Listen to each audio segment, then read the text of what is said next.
नमस्कार, आप देख रहे हैं देश न्यूज़। मैं हूं आपके साथ सूरज पाठक। हमारे खास कार्यक्रम डिबेट में आप सभी का स्वागत है। डिबेट में आज हम बात करने वाले हैं न्याय की दरकार। दरअसल न्याय की दरकार उन्हें हो रही है जो दूसरों को न्याय बांटते हैं, जो दूसरों को न्याय देते हैं। मध्य प्रदेश में ज़रूरतमंदों और पीड़ितों को न्याय दिलाने के लिए गठित किए गए आयोगों को इस समय खुद ही न्याय की दरकार हो रही है। और इसकी वजह यह है कि कई आयोगों के पास ना तो चेयरमैन है और ना ही सदस्य हैं। इस कारण आयोगों में हजारों शिकायतों का अंबार लगा हुआ है। न्याय के लिए पीड़ित आयोगों के चक्कर काट रहे हैं। न्याय की आस में आने वाले पीड़ितों को मिलती है सिर्फ तारीख पर तारीख। आयोग लोगों को इंसाफ नहीं दे पा रहे। आम लोगों की समस्याओं पर सुनवाई करने वाले आयोगों में अध्यक्ष और सदस्य ही नहीं हैं, ये कर्मचारियों के भरोसे चल रहे हैं। ये मामले दर्ज करने तक सीमित होकर रह गए हैं। इसका नतीजा ये है कि यहाँ पहुंचने वालों की संख्या कम हो गई है। मध्य प्रदेश में आयोग का गठन इसलिए किया गया है कि उसके माध्यम से लोगों की समस्याओं को का समाधान किया जा सके, उन्हें न्याय मिल सके। लेकिन अध्यक्ष और सदस्य विहीन आयोग वीरान पड़े हुए हैं। राज्य महिला आयोग, अनुसूचित जाति आयोग, जनजाति आयोग, माइनॉरिटी कमीशन, लगभग ये जो जिनके मैंने नाम लिए हैं, शायद सभी प्रमुख आयोगों में अध्यक्ष नहीं है। फरवरी 2024 में सभी को भंग कर दिया गया था। इससे पहले भी इनका कामकाज प्रभावित हुआ है। इससे शिकायतें तो पहुंची लेकिन निराकरण नहीं हुआ। 2018 में विधानसभा चुनाव के चलते आयोग के अध्यक्ष विहीन होना शुरू हो गए थे। सरकार का गठन होते होते अधिकतर आयोग कागजी हो गए हैं, केवल कागजों में रह गए हैं। कुछ का कार्यकाल पूरा हो गया तो कुछ ने पद छोड़ दिया। राज्य महिला आयोग का कार्यकाल जनवरी 2019 में पूरा हो गया था। अब यहाँ शिकायतों को फाइल में रख लिया जाता है लेकिन बेंच नहीं लगती है। और ऐसी स्थिति में जो लोग न्याय पाना चाहते हैं, जिन्हें न्याय की ज़रूरत है, वो यहाँ वहाँ भटकते रहते हैं। क्या कारण है, क्यों आयोगों में नियुक्ति नहीं की गई है, और वो लोग अब कहाँ जाएं जो इन आयोगों में अपनी उम्मीदें लेकर आते हैं और उन्हें तारीख मिलती है। सरकार की कार्यशैली, सरकार की मंशा, इन तमाम चीज़ों पर हम चर्चा करेंगे। खास मेहमान हमारे साथ हैं। आपका परिचय कराते हैं। हमारे साथ में राजनीतिक विश्लेषक शैलेंद्र मिश्रा शैली जी हैं। शैलेंद्र जी, बहुत स्वागत है आपका देश न्यूज़ में। भारतीय जनता पार्टी के प्रवक्ता ब्रज गोपाल लोहिया जी हमारे साथ हैं। ब्रज गोपाल लोहिया जी, आपका स्वागत करते हैं। और कांग्रेस प्रवक्ता रितेश त्रिपाठी जी हमारे साथ हैं। रितेश त्रिपाठी जी, आपका भी स्वागत करते हैं। चर्चा की शुरुआत करना चाहूँगा, ब्रज गोपाल लोहिया जी आपके पास आना चाहूँगा। मध्य प्रदेश में आयोग अध्यक्ष और सदस्य विहीन हैं। कई बार देखा जा रहा है कि लोग जा रहे हैं, जो पीड़ित हैं वो न्याय की दरकार लिए जा रहे हैं, न्याय की आस लिए जा रहे हैं, लेकिन चूंकि वहाँ अध्यक्ष नहीं है, सदस्य नहीं है, तो उन्हें न्याय नहीं मिल पा रहा है। ये स्थिति लंबे समय से बनी हुई है। कब तक समाधान होने की संभावना है? देखिए, मैं बड़े जिम्मेवारी से ये कह सकता हूँ कि बहुत जल्दी इनका समाधान होगा, पर ये छोटा होगा। देखिए, ये प्रक्रिया का हिस्सा है और ये प्रक्रिया ये सुनिश्चित करना व्यक्ति उस पद के योग्य है, हम्म। क्योंकि जो आयोग है उनमें जुडिशियल पावर भी है। जी। तो कौन-कौन व्यक्तियों का चयन करना है, माननीय मुख्यमंत्री जी, मंत्रिपरिषद का अधिकार होता है कि वो लोग उनके लिए योग्य व्यक्तियों का चयन करते हैं। जी। और देखिए, संवाद और उसके बाद चयन और उसके बाद आयोग में काम करना, ये जो तीनों प्रक्रियाएं हैं हम उनका निश्चित पालन करते हैं। हाँ, ये सच है कि उनमें कुछ विलंब इस कारण से हुआ है कि मार्च से लेकर अभी कुछ दिन पहले तक आचार संहिता थी, परंतु अब कोई बाधा नहीं है। और बाधा नहीं है तो निश्चित आप देखेंगे कि जितने भी आयोग है, चाहे बाल आयोग हो, श्रम आयोग हो, हम्म। चाहे हमारा पिछड़ा वर्ग आयोग हो, अनुसूचित जाति और जनजाति के आयोग हो, सबकी नियुक्तियां आप देखेंगे कि बहुत तेजी से होंगी। बिल्कुल, बहुत जल्द नियुक्तियाँ हो जाएंगी। और वहाँ उस स्थिति में, जैसा कि बताया ब्रजगोपाल लोहिया ने, कि उचित व्यक्ति का वहाँ बैठना होगा, उचित व्यक्ति को बिठाया जाए, क्योंकि उनके पास न्यायिक अधिकार भी होते हैं। तो ऐसी स्थिति में चयन करने में जो विलंब लग रहा है, लेकिन उन्होंने आश्वस्त किया है, जिम्मेदारी के साथ कहा है कि बहुत जल्द आयोगों में नियुक्तियाँ हो जाएंगी। लेकिन रितेश त्रिपाठी जी, यहाँ एक बात देखी गई कि विपक्ष ने कई बार मांग की है अलग अलग चीज़ों को लेकर के, कि परीक्षा में है तो जांच की बात हो, पेपर लीक की बात हो, सरकार के कामों में खामियां निकाली। यहाँ जो जनता से जुड़ी हुई चीज़ें हैं कि जनता को न्याय मिले, इसको लेकर के विपक्ष की ओर से अब तक क्या कवायद की गई है ताकि वहाँ आयोगों में नियुक्तियां जल्द हो सकें और लोगों को न्याय मिल सके? तो देश चैनल के सभी दर्शकों को नमस्कार करता हूँ। और सूरज जी, ये जो है तो बैसाखी की सरकार है।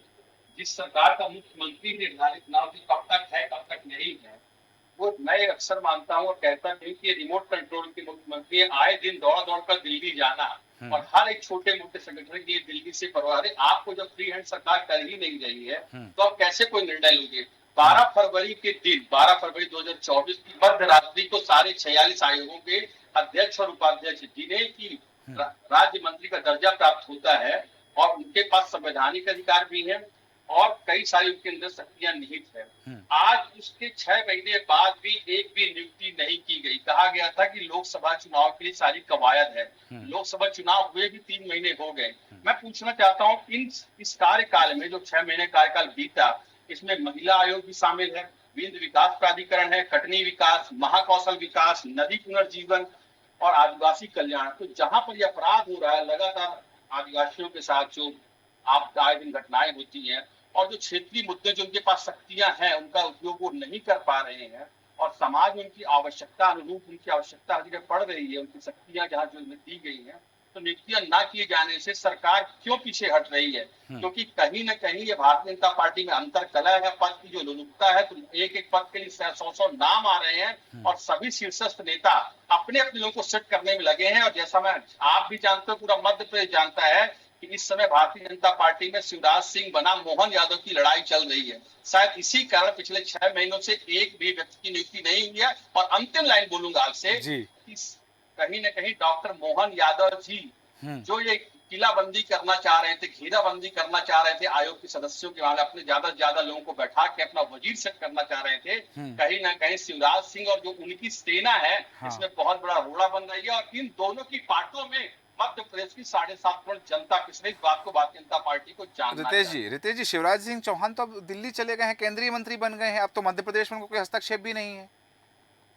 इसीलिए तो मैं कहता हूं कि मोहन यादव जी की सरकार रिमोट कंट्रोल की सरकार है। हर एक बात का क्रेडिट मोदी जी को दिए जाना और डरते हुए हर शब्द में मोदी जी को पहले पूरा दे दिया जाना इस बात का प्रमाण है कि किसी भी समय इनको हटाया जा सकता है। जैसे रातों रात शिवराज जी को हटा दिया गया तो अपने पद पे बने रहने, तो जब शिवराज सिंह दिल्ली में बैठे हैं तब इनकी लड़ाई और मुश्किल हो जाती है। यही मैं आपको कहना चाहता हूं। चलिए ठीक है, वापस आता हूं। हालांकि जो बात आपने कही है यही बात लेकर शैलेंद्र मिश्रा जी आपके पास आना चाहूँ कि मध्य प्रदेश में आयोगों में नियुक्तियां इसलिए नहीं हो पा रही हैं क्योंकि यहाँ डॉक्टर मोहन यादव वर्सेस शिवराज सिंह चौहान के बीच लड़ाई है, ये कहना है रितेश त्रिपाठी जी का। कितना सही है, क्या यही वजह है और ये जो नियुक्तियों में विलंब हुआ है इसका खामियाजा जनता ने भुगता है? देखिए सूरज जी, कयासों पर आधारित बातें तो नहीं करेंगे इस गंभीर मुद्दे में। अभी राजनीतिक आपस में बातें चलती रहती हैं पॉलिटिकल पार्टीज़ की जी, तो उस पर तो मैं नहीं जाऊंगा क्योंकि इतने बड़े नंबर्स के साथ डॉक्टर मोहन यादव काम कर रहे हैं मध्य प्रदेश में। एक अच्छा हिस्टोरिकल मैंडेट 2023 के चुनाव में मिला है और क्योंकि केंद्रीय नेतृत्व ने उनको चुना है और मध्य प्रदेश के जितने भी निर्वाचित विधायक हैं सबकी सहमति के बाद ही डॉक्टर मोहन यादव चुने गए हैं। ठीक। तो ये कहना कि वो कुछ दिनों के मेहमान हैं या वो किसी के दबाव में काम कर रहे हैं, इस बात से मेरी सहमति नहीं है। दूसरी बात, आज का जो गंभीर विषय है आपका कि मध्य प्रदेश के कई महत्वपूर्ण ऐसे आयोग हैं जो खुद आज न्याय की दरकार है। आपकी पंचलाइन भी बहुत ज़बरदस्त है आज की जी।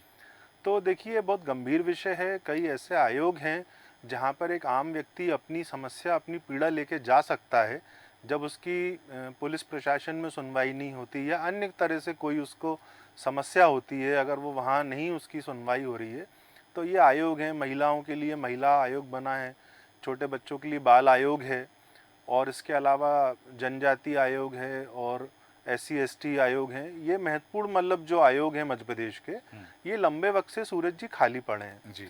क्योंकि हमारे मध्य प्रदेश में जो ट्रेंड है इलेक्शन का वो जब हमारे यहाँ 5 वर्षीय चुनाव होते हैं राज्य के तो वो ऑलमोस्ट हमने देखा अक्टूबर नवंबर में होते हैं और तुरंत बाद उसके थोड़े समय बाद जो है वो केंद्र के चुनाव आ जाते हैं। तो 6 महीने तो इसमें भी खराब हो जाते हैं सरकार के। लेकिन क्योंकि अब लोकसभा के भी परिणाम आ चुके हैं, उसको भी काफ़ी दिन हो गए हैं और केंद्र सरकार भी काम कर रही, तो मेरे को तो ऐसा लगता है कि इस विषय पे मध्य प्रदेश की जो सरकार है, भाजपा की सरकार डॉक्टर मोहन यादव के नेतृत्व वाली, उसको बहुत शीघ्र ही कोई निर्णय करना चाहिए। हालांकि भाजपा के अंदर खाने में जो समस्या है जिसकी चर्चा होना चाहिए, क्योंकि एक तो इस बार नंबर्स ज़्यादा हैं, असंतुष्ट बहुत सारे हैं पिछली बार से जो वेट कर रहे हैं। जब मध्य प्रदेश में तख्ता पलट करा भाजपा ने और सरकार बनाई 2020 में कमलनाथ की सरकार गिरा के, तो क्योंकि कमलनाथ जी की सरकार गिरने में भी एक बहुत बड़ा कारण जो ये था वो असंतुष्टों का था सूरज जी, क्योंकि उस 15 माह के भीतर ना तो वो नगरीय निकाय पंचायत चुनाव करा पाए, ना ही समय रहते आयोगों पर अपने लोगों को बिठा पाए।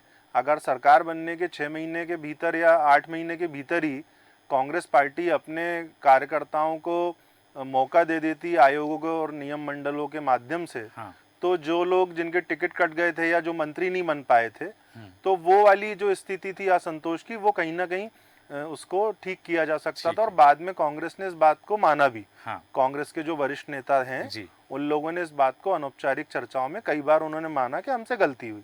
तो मुझे लगता है कि ये गलती भाजपा को नहीं दोहराना चाहिए, भले उनके पास नंबर्स बढ़े। अभी हमने देखा चौहान जी का, नागर चौहान जी का मामला, उन्होंने खुल के जो जिस प्रकार से विरोध किया कांग्रेस से, रामनिवास रावत ने जब बीजेपी ज्वाइन की और उनको मंत्री बनाया गया और उनका विभाग उनको चला गया। तो ये हमने मतलब मैंने 2 दशक में भाजपा में इस प्रकार का विरोध खुल के नहीं देखा कि किसी एमएलए मंत्री ने इतना खुल के एकदम से विरोध कर दिया हो और इस्तीफे तक की धमकी दे डाली। साथ में ये भी धमकी दे दी कि जो संसद सदस्य हैं उनकी पत्नी वो भी इस्तीफा देंगी। हालांकि आपका आशा इस ओर है क्या कि जो अभी पहले भी जो लोग कांग्रेस से भाजपा में गए हैं वो, और साथ में अभी लोकसभा चुनाव के समय जो लोग न्यू ज्वाइनिंग टोली के तहत, उनकी कवायद के तहत बीजेपी में आए हैं, तो उनको एडजस्ट करना होगा, तो वो चयन नहीं हो पा रहा है शायद इसलिए? जी निश्चित ही, देखिए बैलेंस बनाना है सूरज जी। और इस वक्त तो भाजपा में एक अंदर खाने में स्थिति ये है कि आप देखिए कैपेसिटी के से ज्यादा उनके पास कार्यकर्ता और नेता हो गए, क्योंकि बड़ी तादाद में पिछले 6 महीने में कांग्रेस लोगों ने छोड़ी है मध्य प्रदेश में। इतना तो कभी हिस्ट्री में नहीं हुआ मध्य प्रदेश की। तो भारतीय जनता पार्टी के साथ समस्या क्या है, एक तो उनका कोर वर्कर है जो लंबे वक्त से 20 साल 30 साल 40 साल से उनके लिए काम करता है, कभी कुछ मांगता नहीं है अपनी पार्टी से। कई ऐसे एमएलएज हैं जो 4 5 6 बार 7 बार चुनाव जीत के आ गए हैं, तो उनको भी मौका नहीं मिला है। कई सारे संगठन के कार्यकर्ता हैं, अब ऐसे में कई लोग ऐसे हैं जिनसे कमिटमेंट्स कर लिए हैं भारतीय जनता पार्टी के नेताओं ने, शीर्ष नेतृत्व ने। उन कमिटमेंट्स को पूरा करना है। आश्चर्य की बात तो है जिस प्रकार से रामनिवास रावत जी को शपथ दिलाई गई, और एक और घटनाक्रम हुआ था, शपथ आपको याद हो 2 बार हो गई थी, 2 बार हो गई पहले थी, वो राजमंत्री। तो रामनिवास रावत जी से आप देखिए कितना सॉलिड कमिटमेंट था कि उनको सिंगल व्यक्ति को शपथ दिलाना पड़ रही है। तो कहीं ना कहीं मध्य प्रदेश में भारतीय जनता पार्टी में 20 सालों की सरकार रहने के बाद सूरज जी, ठीक है, भारतीय जनता पार्टी के भीतर भी धड़े बन गए। जो बंगला पॉलिटिक्स जो कभी कांग्रेस में हुआ करती थी, आज वो बंगला पॉलिटिक्स और पट्टावाद जो है वो भाजपा में तेजी से पनप रहा है। भारतीय जनता पार्टी इस बात को स्वीकारेगी नहीं, लेकिन ये अंदरूनी चीजें हो रही हैं। बिल्कुल, वापस आता हूँ आपके पास में ब्रजगोपाल लोहिया जी। मैं आपकी मुस्कुराहट के शब्द सुनना चाहता हूँ कि इस मुस्कुराहट के पीछे शब्द कौन से छिपे हैं? नहीं देखिए, मैंने जब चर्चा प्रारंभ की थी आपने देखा था कि मैंने कोई राजनीतिक उत्तर उस प्रश्न का नहीं है। कांग्रेस, भारतीय जनता पार्टी, मगर हमारे नागरिकों को कौन सा स्वभाव है समझ नहीं आता। अब वो कभी ये नहीं बता पाएंगे कि आप किस तरह के लोगों की नियुक्ति कर रहे हैं। एक तो उनके तौर तरीके की बात करिए आप, और नियुक्ति कब कर रहे हैं उसको भी थोड़ा सा ध्यान करिए। 15 मार्च 2020 को कमलनाथ जी आधी रात में नियुक्ति कर रहे थे पिछड़ा वर्ग आयोग में जेपी धनोपिया जी की और महिला आयोग में शोभा ओझा जी की। उस समय कर रहे थे जब सरकार अपना बहुमत हो चुकी थी, आपके पास कोई मैंडेट नहीं था, और इस्तीफा देने के पहले कर रहे थे। दूसरी बात, जिन लोगों को आपने नियुक्त किया वो कांग्रेस कार्यालय में आपके कार्यकर्ताओं की तरह व्यवहार कर रहे थे, और वो किस तरह का व्यवहार था आपने खुद देखा है, सारे मध्य प्रदेश में देखा है। कोई इसे झुठला नहीं सकता कि शोभा ओझा जी और जेपी धनोपिया जी आयोगों के अध्यक्ष होने के बावजूद भी कांग्रेस कार्यालय में काम करते थे और कार्यकर्ता की तरह काम करते थे। मगर प्रश्न इस बात का है कि आपकी संस्कृति आपको मुबारक। हमारे यहाँ निगम मंडलों की नियुक्ति होती है, उसका एक प्रक्रिया है, और प्रक्रिया में ये हमारे लिए सबसे महत्वपूर्ण है कि उसके लिए योग्य पात्र कौन है, क्योंकि आयोग में भेजना कोई साधारण काम नहीं है। जो आपने कहा कि संवैधानिक अधिकार भी है, उन्हें न्यायिक अधिकार भी है, तो कोई अधिकार संपन्न सत्ता पर उस व्यक्ति को भेजा जाना चाहिए जो व्यक्ति उस अधिकार संपन्न संस्था को रखने ठीक योग्य है। है। ब्रजगोपाल लोहिया जी, दूसरी बात, एक सवाल उठाया था, जी, रितेश त्रिपाठी जी ने कहा था कि मध्य प्रदेश की जो मोहन सरकार है वो रिमोट से चल रही है, वो बार बार दिल्ली चले जाते हैं, खुद फैसले नहीं ले पाते हैं। और एक बात और आई थी कि यहाँ आयोगों में नियुक्ति इसलिए नहीं हो पा रही कि शिवराज जी का हस्तक्षेप ज़्यादा, इस कारण से नहीं कर पा रहे थे। तो ये एक राजनीतिक प्रश्न उन्होंने उठाया था, मैं चाहूँगा उत्तर दें आप। देखिए, जो भी लोग भारतीय जनता पार्टी की राजनीति को जानते हैं, उसे देखते हैं और उसके भीतर काम कर रहे हैं, उन सबको मालूम है कि भारतीय जनता पार्टी में ये रिमोट वाले खिलौने होते ही नहीं है। जी। ये रिमोट वाले खिलौने तो कांग्रेस पार्टी का काम है, परंतु आप अपने तरीके से हम लोगों के बारे में सोचते हैं। और एक बात और कह दूं, किसी भी फैसले को लेने के लिए जो आप बार बार दिल्ली के शब्द का इस्तेमाल जी। करते हैं, मुख्यमंत्री जी सक्षम है और वो फैसले ले सकते हैं। और जिस मतभेद की आप बात प्रचारित करने की कोशिश कर रहे हैं, ये आज नहीं कर रहे हैं, ये इस समय 7.5 महीने हो गए। 7.5 महीने से निरंतर कांग्रेस प्रयास कर रही है कि किसी भी तरह दरारें आए, परंतु दरारें नहीं आएंगी क्योंकि दिल मिले हुए हैं। आपके यहाँ समस्या ये होती है कि दिल अलग अलग है, तो केवल दीवारें होती हैं तो उनमें दरारें आती हैं। मगर आज महत्वपूर्ण ये है जी। कि शिवराज जी ने अपने कार्यकाल में अपने स्तर पर नियुक्तियां की, उन्होंने अपने सोच के आधार पर भी। मोहन यादव जी का आप विश्वास रखिए कि बहुत जल्दी होंगी। तो एक बात और कि नियुक्तियां होंगी वो कितनी बेहतर होंगी, कहीं ऐसी तो नहीं होगी कि दिल्ली में महिला आयोग की अध्यक्ष स्वाति मालीवाल जी को आपने देखा है तो वो महिला खुद न्याय मांगते फिर रही है, वो इनकी भी टीम के मेंबर है। तो क्या आप ये देखिएगा कि किस पद पर किस व्यक्ति को भेजा जा रहा है, और जो महिलाएं स्वयं के सम्मान की रक्षा नहीं कर पा रही है, वो महिला आयोग के अध्यक्ष के नाते लाखों और करोड़ों महिलाओं के सम्मान की चर्चा करेगी। तो थोड़ा राजनीति में इन सब चीजों को देखा जाना। बिल्कुल सही कहा कि ये आनन फानन में लिया जाने वाला फैसला नहीं है कि आनन फानन में फैसला ले लिया जाए, वहाँ उचित व्यक्ति हो। और जैसा कि जो रितेश जी ने जो बात कही कि इस तरह की चीज़ें हैं, ये आरोप भी उन्होंने लगाए। एक बात आई कि वहाँ दिल नहीं है इसलिए दीवारें हैं, दरार पैदा हो जाती है। लेकिन यहाँ रितेश जी मैं आपसे जानना चाहता हूँ, मेरा जो पहला प्रश्न था, जो मैंने कहा था कि बाकी सारी चीज़ों के लिए सरकार की खामियां बताने के लिए विपक्ष ने आवाज़ें उठाई, विपक्ष का धर्म है, विपक्ष की भूमिका का निर्वहन किया है कि सरकार की ये खामी है, सरकार यहाँ गलत है, आंदोलन हुए, प्रदर्शन हुए, तमाम चीज़ें हुई। मैं सिर्फ एक ही बात कर लेता हूँ, महिला आयोग की बात कर लेता हूँ। चलिए दूसरे और आयोगों की अपन बात अलग है कि चलो बाल आयोग में तो काम चल ही रहा है इस समय, बाल आयोग में जैसे ही तैसे काम हो रहा है वहाँ पर, लेकिन महिलाओं की बात करें, हजारों शिकायतें पेंडिंग हैं। कभी विपक्ष की ओर से, मध्य प्रदेश के कांग्रेस के अध्यक्ष की ओर से, नेता प्रतिपक्ष की ओर से, उपनेता प्रतिपक्ष की ओर से क्या सदन में यह बात कही गई, क्या सरकार को पत्र लिखा गया कि यहाँ महिला आयोग में अध्यक्ष और सदस्यों की नियुक्ति होना चाहिए? क्योंकि आज महिलाएं जाती हैं, प्रतिदिन 9 से 10 शिकायतें होती हैं, उससे कई बार ज़्यादा भी हो जाती हैं, और वो आवेदन दे करके चली जाती हैं, वहाँ एंट्री हो जाती है, उस पर कार्रवाई कुछ नहीं होती है। महिलाओं की बात करते हैं कि महिलाओं के न्याय के लिए आप खड़े हुए हैं, महिलाओं के साथ आप खड़े हुए हैं, तो महिलाओं को न्याय मिले इसके लिए आपकी जिम्मेदारी आपने कैसे पूरी की है?